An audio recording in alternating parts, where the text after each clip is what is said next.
Niwahakikishie Watanzania hasa wa mazingira ya chini watasikilizwa kwenye kila ofisi ya umma. Kila aliye Mtanzania, hii nchi ni yake. Watanzania wote watasikilizwa kwa nidhamu katika ofisi za umma. Kwa watumishi wa umma wavivu, wazembe, wala rushwa,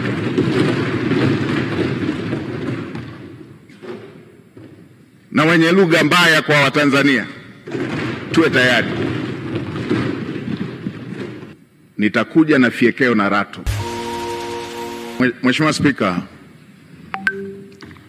awali ya yote nianze kwa kumshukuru Mungu kwa ruzuku ya uhai na kutukutanisha katika bunge la 13. Namshukuru Mungu vile vile kwa hatua hii ambayo tumetoka kuishuhudia. La pili, nimpongeze sana Mheshimiwa Rais Dr. Samia Suluhu Hassan kwa kuchaguliwa kwa kishindo na Watanzania. Ushindi huo ni uthibitisho wa imani kubwa Watanzania walionayo kwake pamoja na serikali yake. Mheshimiwa Spika, katika miaka mitano Daktari Samia Suluhu Hassan amejitambulisha kuwa ni rais anayetaka matokeo ya haraka yanayotatua matatizo ya Watanzania. Amefanya hivyo wakati alipoapishwa kulikuwa na tatizo kubwa la umeme. Aliweka jitihada kubwa za kukamilisha mradi mkubwa wa bwawa la Mwalimu Nyerere na kuachilia umeme ule ambao umemaliza kabisa tatizo la kukatika kwa umeme na kuipa nchi ziada ya umeme. Alipoingia madarakani kulikuwa na tatizo la vifo vya kina mama wajawazito pamoja na watoto kutokana na upungufu wa hospitali na vituo vya afya. Katika kipindi kifupi amejenga zaidi ya hospitali 119 za wilaya, zaidi ya vituo vya afya 649 katika kata mbalimbali, na zaidi ya zahanati 2800 kwa nchi nzima. Katika kipindi kifupi kulikuwa na shida ya shule pamoja na madarasa, na tulikuwa tukiona baadhi ya wanafunzi wakisomea chini ya miti. Katika kipindi kifupi amejenga shule mpya zaidi ya 2700 za msingi na amejenga zaidi ya shule 1300 za sekondari na madarasa zaidi ya 1097. Hivyo hivyo katika sekta zingine ikiwemo kununua CT scan hospitali zote za mikoa, MRI kwenye hospitali zote za kanda, pamoja na kununua mitambo ya kuchimbia maji kwenye kila mkoa na kila ukanda. Hiki ndicho kilichowafanya Watanzania wamchague kwa wingi, na nimetaja tu kwa uchache. Mheshimiwa Spika, nitumie fursa hii kumshukuru sana Mheshimiwa Rais kwa imani hii kubwa. Natambua imani hii si kubwa tu kwake, bali ni dhamana kubwa kwa Watanzania kwa kunipendekeza katika bunge lako tukufu kushika nafasi ya Waziri Mkuu wa Jamhuri ya Muungano wa Tanzania. Natambua uzito wa majukumu haya pamoja na matarajio yake pamoja na matarajio ya Watanzania. Nitafanya kazi kwa bidii, kwa uaminifu na jitihada kubwa kuweza kukidhi matarajio hayo. Mheshimiwa Spika, nitumie fursa hii pia kumpongeza Dr. Emmanuel Nchimbi kwa kuaminiwa na kuchaguliwa na Watanzania kuwa makamu wa rais. Tuna imani na utendaji wake na tunaamini kwamba atamsaidia Mheshimiwa Rais katika kutekeleza majukumu yake. Mheshimiwa Spika, nimpongeze pia Dr. Hussein Mwinyi kwa kuchaguliwa na kuaminiwa kuwa rais wa Zanzibar. Ushindi wake ni ishara na uthibitisho wa kazi kubwa alizofanya za kuwaletea maendeleo wa Zanzibari. Namtakia kila laheri katika utumishi wake mpya. Mheshimiwa Spika, nitumie fursa hii kumpongeza mwanasheria mkuu wa serikali mwanasheria mkuu wa serikali ndugu yangu Hamza Johari amekuwa kiungo muhimu na amekuwa akisaidia sana majukumu yanayohusu sheria kama custodian wa masuala ya sheria wa serikali. Mheshimiwa Spika, nitumie fursa hii kukupongeza wewe mwenyewe kwa kuchaguliwa kwa kishindo kuwa Spika wa Bunge la Jamhuri ya Muungano wa Tanzania, Bunge la 13. Natambua nia yako thabiti ya kulifanya Bunge la 13 kuwa bunge la Watanzania. Niahidi kwa niaba ya serikali tutatoa ushirikiano wa dhati kuweza kuhakikisha kwamba unatimiza malengo yako hayo ya kulifanya Bunge la 13 kuwa bunge la Watanzania. Mheshimiwa Spika, nitumie fursa hii pia kumpongeza Dr. Philip Mpango, makamu wa rais mstaafu, kwa kazi kubwa aliyoifanya ya kumsaidia Mheshimiwa Rais. Tutamkumbuka kwa unyenyekevu wake, kwa maono yake na usaidizi wake uliojaa utii. Dr. Mpango amefanya kazi yake kwa uthabiti mkubwa. Nitumie fursa hii pia kumpongeza Mheshimiwa Kassim Majaliwa, waziri mkuu mstaafu.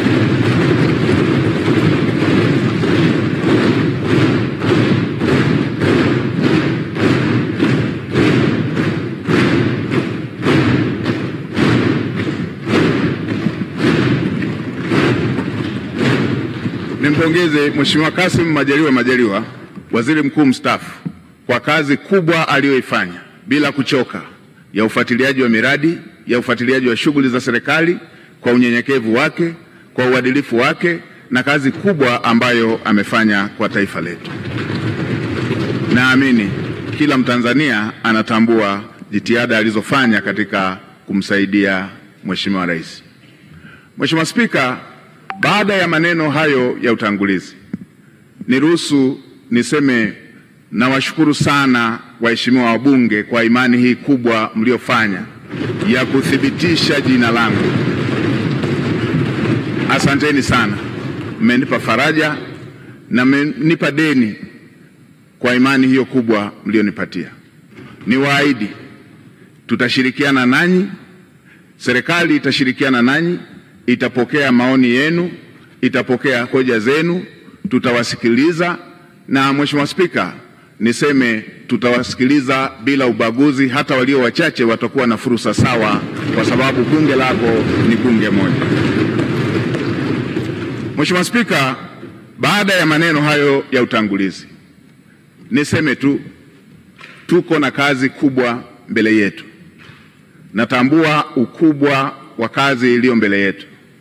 Kazi kubwa kwa nafasi niliyopewa, lakini kazi kubwa ya serikali, lakini kazi kubwa kwa Watanzania wote. Mheshimiwa Spika, nchi yetu chini ya uongozi wa Dr. Samia Suluhu Hassan hivi majuzi ilitunga dira mpya ya 2025-2050, na awamu ya pili ya serikali ya awamu ya 6 ndio itakuwa awamu ya kwanza ya kutekeleza dira mpya. Na Mheshimiwa Spika, unatambua kwenye mbio za vijiti za kupokezana, mwanzishaji wa mbio hizo kipande cha kwanza asipokimbia kwa mbio ndefu kwa spidi kubwa, hata wale watakaokuwa wanampokea watakuwa tayari wamechelewa. Sasa serikali ya awamu ya 6 kwa awamu ya pili ndio inaanzisha utekelezaji wa dira ya 2025-2050. Mheshimiwa Spika, dira hiyo imebeba matarajio na matumaini makubwa ya Watanzania. Dira hiyo imebeba matumaini makubwa ya vijana ambao ndio hasa walengwa wa dira hiyo. Mheshimiwa Spika, tuna kazi kubwa ya kuanza vizuri kwenye utekelezaji wa dira hiyo, huku tukimalizia viporo vilivyokuwa havijakamilika kwenye dira ya 2025. Mheshimiwa Spika, natambua pia ilani ya uchaguzi ya CCM ambayo imejumuisha masuala yote ambayo ni kero kwa Watanzania katika maeneo mbalimbali. Na nilikuwa nafuatilia hata kampeni za uchaguzi, na ninyi waheshimiwa wabunge, kila eneo mlikuwa mkijiaziliza yale ambayo yapo kwenye ilani, ambayo ni mahitaji ya Watanzania katika maeneo yenu. Ilani hiyo imebeba matumaini makubwa ya Tanzania, na hasa kwa kuzingatia kwamba Dr. Samia Suluhu Hassan amejitambulisha kuwa ni rais wa matokeo, rais wa matokeo ya haraka, rais anayetatua matatizo ya Tanzania.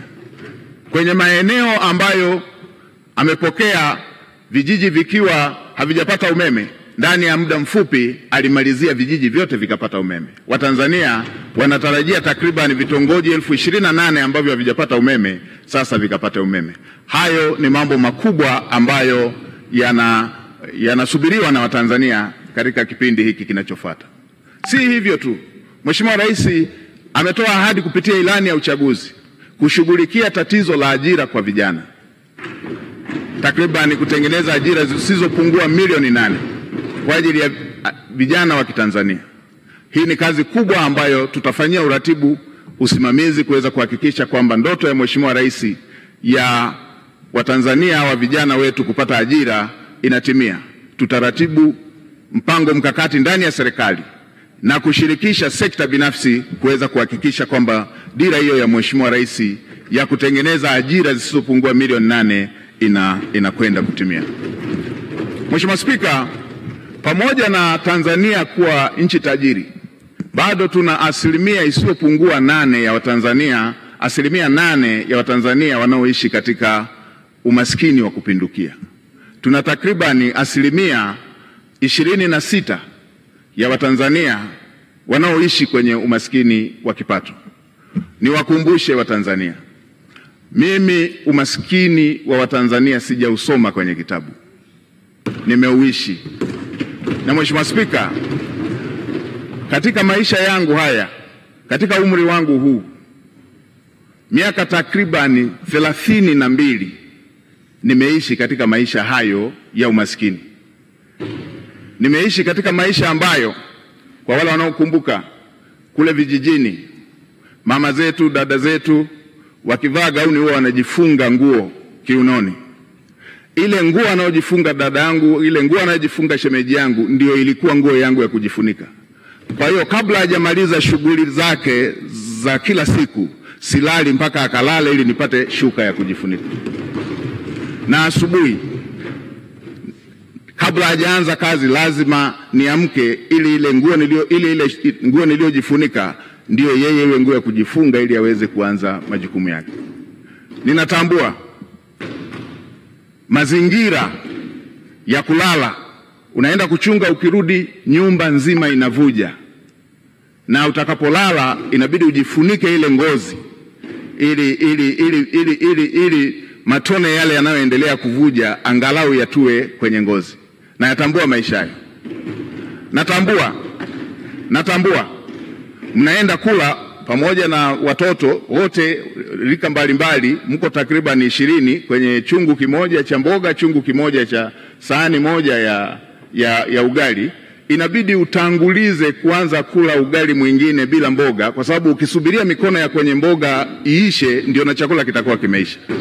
Na natambua matatizo haya ya ajira ambayo Mheshimiwa Rais anayaongelea. Natambua maumivu ya kusoma kwa shida na ukasubiria ajira ukiwa umekosa. Natambua dira hiyo ambayo Mheshimiwa Rais anataka awapatie vijana takriban milioni 8 ajira. Natambua maumivu yake. Nilipomaliza chuo nimefanya kazi ya kubeba zege kwenye kiwanda cha matofali ili upate kipato cha siku, na mke wangu akiwa anapika mamalishe, na wakati mwingine wakati anawagawia wabeba zege wenzangu wengine walikuwa wanatoa maneno makali. Natambua adha hiyo. Niwahakikishie Watanzania hasa wa mazingira ya chini watasikilizwa kwenye kila ofisi ya umma.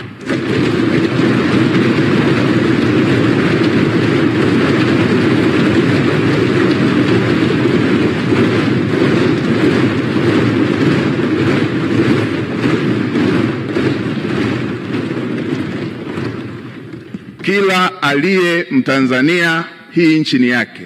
Watanzania wote watasikilizwa kwa nidhamu katika ofisi za umma. Watasikilizwa kwa nidhamu katika ofisi za umma.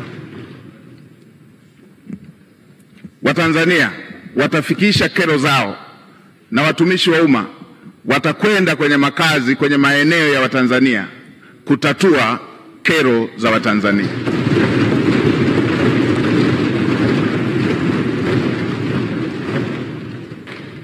Ukiondoa miaka 32 hiyo niliyoielezea, miaka takriban 18 maisha yangu yamekuwa yamezungukwa na wahitaji kuliko walioridhika, nikiwa na watoto takriban 100 nao kaa nao na bweni la wanawake na wanaume, wasichana na wavulana hapa. Natambua mahitaji na uhitaji wa Watanzania, naitambua. Kwa kutambua hilo, naamini yale yaliyo dira ya Mheshimiwa Rais katika kutatua kero za Watanzania, niwahakikishie Watanzania nitasimamia kwa uadilifu, nitasimamia kwa jitihada, nitasimamia kwa kuhakikisha kwamba hayo yanatimia.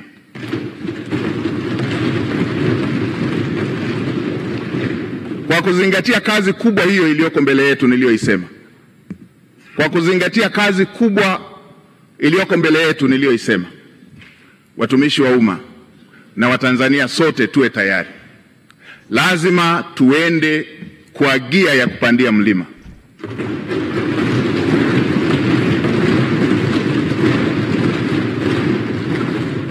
Lazima tuende kwa gia ya kupita kwenye bahari yenye mawimbi.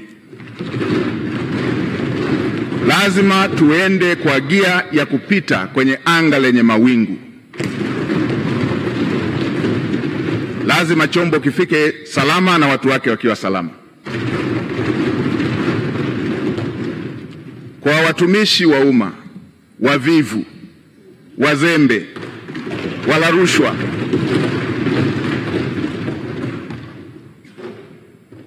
na wenye lugha mbaya kwa Watanzania, tuwe tayari.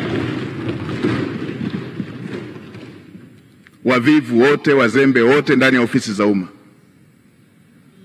nitakuja na fiekeo na rato. Lazima maono ya Mheshimiwa Rais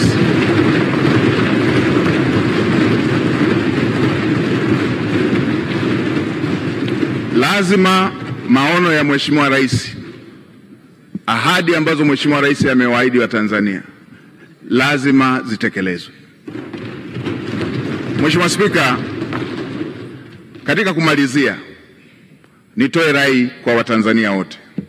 Haya yote ambayo tunayaongea, yale yote yaliyoongelewa kwenye dira, yale yote yaliyoongelewa kwenye ilani ya uchaguzi, yale yote tulio na matamanio nayo, yale yote yaliyo ahadi ya Mheshimiwa Rais pamoja na makamu wa rais, yale yote yaliyo ahadi zenu waheshimiwa wabunge, yatatimia tu kama tutaendelea kumtanguliza Mungu katika mambo yetu kama taifa, na kama taifa letu litakuwa na amani, kama taifa letu litakuwa taifa lenye amani.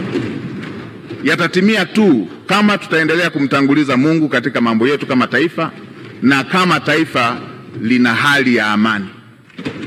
Bila amani, yote tunayotamani, yote tunayotarajia, yote tulioahidiwa, yote viongozi walioahidi, yote yaliyoko kwenye dira, yote yaliyoko kwenye ilani hayawezi kufikiwa. Nitoe rai kwa Watanzania wote, tuwe na wajibu wa kuhakikisha kwamba nchi yetu ni ya amani. Tumtangulize Mungu hata kwa yale tunayoona ni magumu, ili tuweze kuhakikisha kwamba Mungu anatusaidia kupata ufumbuzi wake, kwa sababu kwake yote ni mepesi. Mheshimiwa Spika, katika kumalizia, nishukuru familia yangu, wamesimama nami mara zote, mke wangu Neema pamoja na watoto. Niwashukuru wananchi wa jimbo la Iramba, niwashukuru sana wananchi wa jimbo la Iramba, kwa sababu pasipo wao kunichagua nisingepata sifa leo ya kupendekezwa kuwa waziri mkuu. Asanteni sana wana Iramba, asanteni sana Watanzania wote. Mheshimiwa Spika, nakushukuru kwa mara nyingine.